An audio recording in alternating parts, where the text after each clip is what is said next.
How's it going, guys? Will here. So last night it was late, I was watching one of my favorite TV shows on my phone, and at some point or another I noticed my iPad lying on the side. Now this would usually be an iPad task, at least it would be a few years ago, and that got me thinking about how far smartphones have come. And it also got me thinking, is the iPad line dead now? By the way, I just want to make it clear immediately before we go any further, this video excludes the iPad Pro. That thing is like a drawing monster. We're not going to be talking about the iPad Pro whatsoever. This is simply talking about the standard iPad and the iPad mini. iPad Pro is a completely different device. Back on topic, to find out whether or not the iPad line is now truly dead, I've devised several different media-based tasks, all of which used to be super common uses for the iPad, and we're gonna see how well it holds up against a modern smartphone.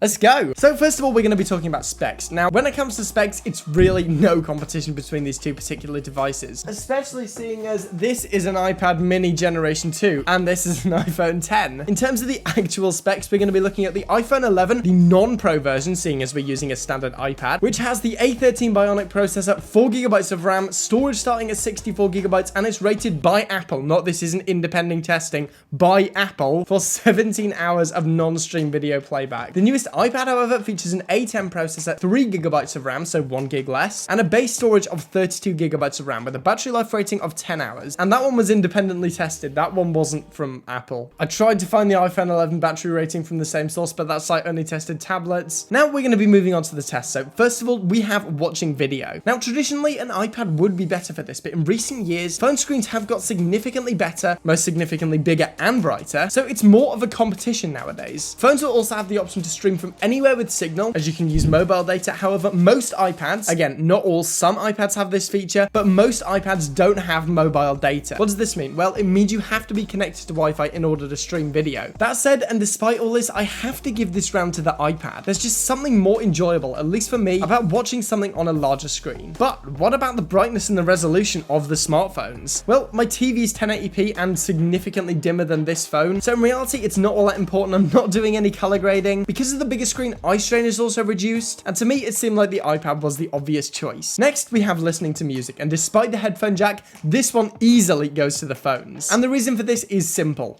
mobile data. Nowadays, more and more people are switching over to streaming services. You can see why I use Apple Music up there. And with only Wi-Fi to connect to the internet, streaming on the go is nowhere near as doable. Now, there's also the portability factor. Most phones can easily be slipped into your pocket. However, an iPad, not so much. I also couldn't find, other than the headphone jack, any standout benefits to using the iPad to play music. So overall, this category seems to be a pretty clear win for the phone side of things. I mean, I like some good quality wired audio too, but when I'm on the go, I want to be able to put my music in my pocket. I don't want to have to carry it around or like take it in a bag. Moving on, we have gaming. Now again, traditionally bigger screen equals better performance. Well, nowadays, not exactly. When playing intensive games, specs matter significantly more, but that only really goes for the intensive games, so I've kind of had to split this category. Casual games really don't need all that crazy specs, but some of the more intense games will need a beefier device, so where possible, I personally opt for the iPad because again, the bigger screen, less strain over long periods, but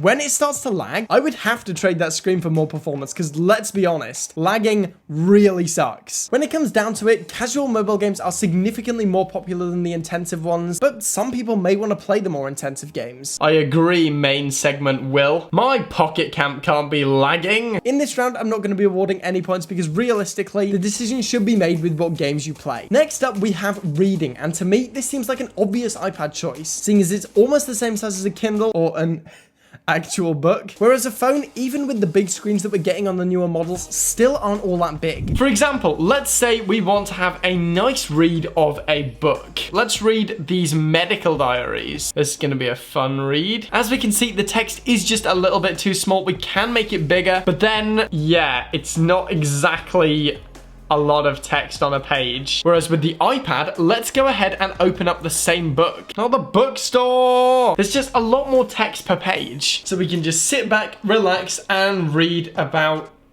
what? I'd say this is where the iPad takes its biggest lead over the iPhone. Because while you may not strain your eyes focusing on detail playing games or watching video, it seems kind of giving that staring at small words on a screen for any long period of time is going to strain your eyes. So either you have to have the words so big that it's like 2 sentences per page, or you gotta get up really close. In this case, I prefer neither. So yeah, clear victory for the iPad. Following this, we have writing, which was actually one of the main things I used the iPad for. And for a while, I actually both scripted and read said scripts off this iPad for these videos. And I gotta say, it was pretty nice. I also used this for a while when I was in school to do all my written work because, fun fact, I can barely write. That kind of worked for a little while, but realistically, interacting with this thing and like doing sketches, it's just realistically, especially with the Mini, not as quick as doing it on paper. So I did end up retiring it after about half a year of use. Nowadays, phones have some pretty nice features like swipe keyboards or dictation, but with an iPad, I can actually type as if I was using a real keyboard. And that's actually a pretty nice feature. It still isn't great though, and I can't really give this category to either. If one was to win, it would be the iPad because, as I said, I used this as a work device for 6 months. But since I prefer to type on a keyboard, and as this is my personal experience, I wouldn't recommend either. Moving on, we have something which the iPad isn't really associated with, and for good reason. Yeah, taking photos. Not this thing's strong point. Nowadays, phones are adding more cameras than ever. In fact, a while ago, do you guys remember when I took a look at that Nokia with like 5 cameras? If not, I'll try to remember to put it in the cards. That was a weird phone. The newest iPad still only has 1, and it looks okay. It's got fair enough dynamic range, not too much contrast, and enough sharpness. I mean, it looks like an entry-level phone, but it's not even in the same league as most smartphones nowadays. And honestly, I kind of think this is a good thing because this clearly wasn't designed to be a replacement for a camera. I mean, even this iPad mini is bigger than my professional camera. Hold on.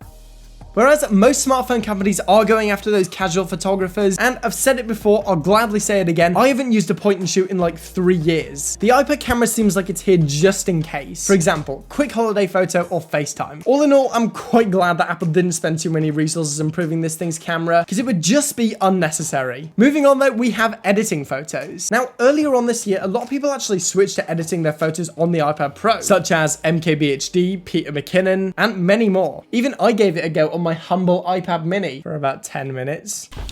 Okay, hold on a minute. When I'm talking about editing on the iPad, I am specifically talking about editing in Snapseed. Lightroom isn't actually supported on my version of the iPad. Yeah, I just wanted to clear that up. Yeah, as it turns out, a 2nd generation iPad mini doesn't have the same power as a brand new iPad Pro. I did manage to edit a few photos on the iPad, but because it lacks that contrast that both my phone and my computer monitor have, realistically, it wasn't all that great. That said, my iPad is drastically older than my phone, and the new iPads seem to have much better specs, which are certainly good enough to edit photos in Lightroom. So as I said, I'm editing in Snapseed on the iPad, and I have to say, for an iPad editing experience, it's pretty good. It is a little slow, don't get me wrong. As I said, the lack of contrast can also make monitoring it a little bit difficult. Got this photo edited, and while I'm sure it's not going to be the most color accurate thing in the world, editing was certainly doable on this iPad mini 2nd generation. So that said, it's definitely got to be better on the new ones. In my case though, pretty much all the casual snaps I get these days, whether it be on my DSLR or just simply on my phone, I edit on my phone. I love the intuitive workflow of Lightroom Mobile. It never slows down on me. Colors look great. There's just something about editing on the go, rather than having to sit at this desk and just click around for hours. I don't want to stop the voiceover recording. Editing on my phone is just so much more pleasant. I can use the official Lightroom app. I've got all my presets that I use on my desktop, and overall I can get some pretty nice looking photos. Anyway,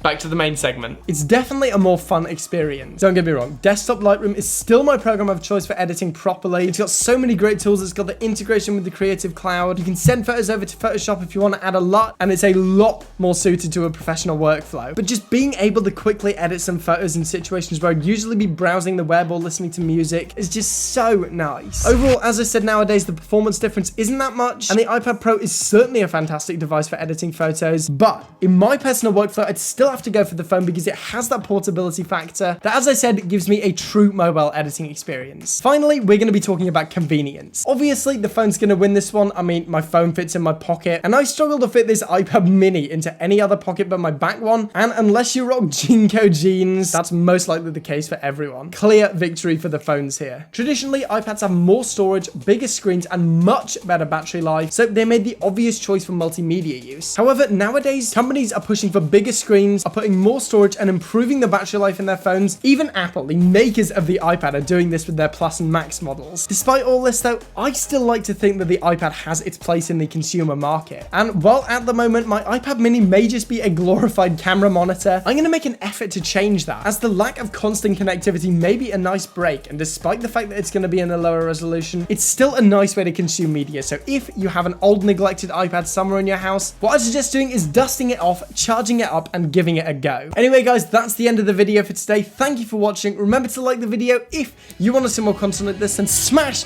that subscribe button. I'm done for now, and I will see you guys in the next one.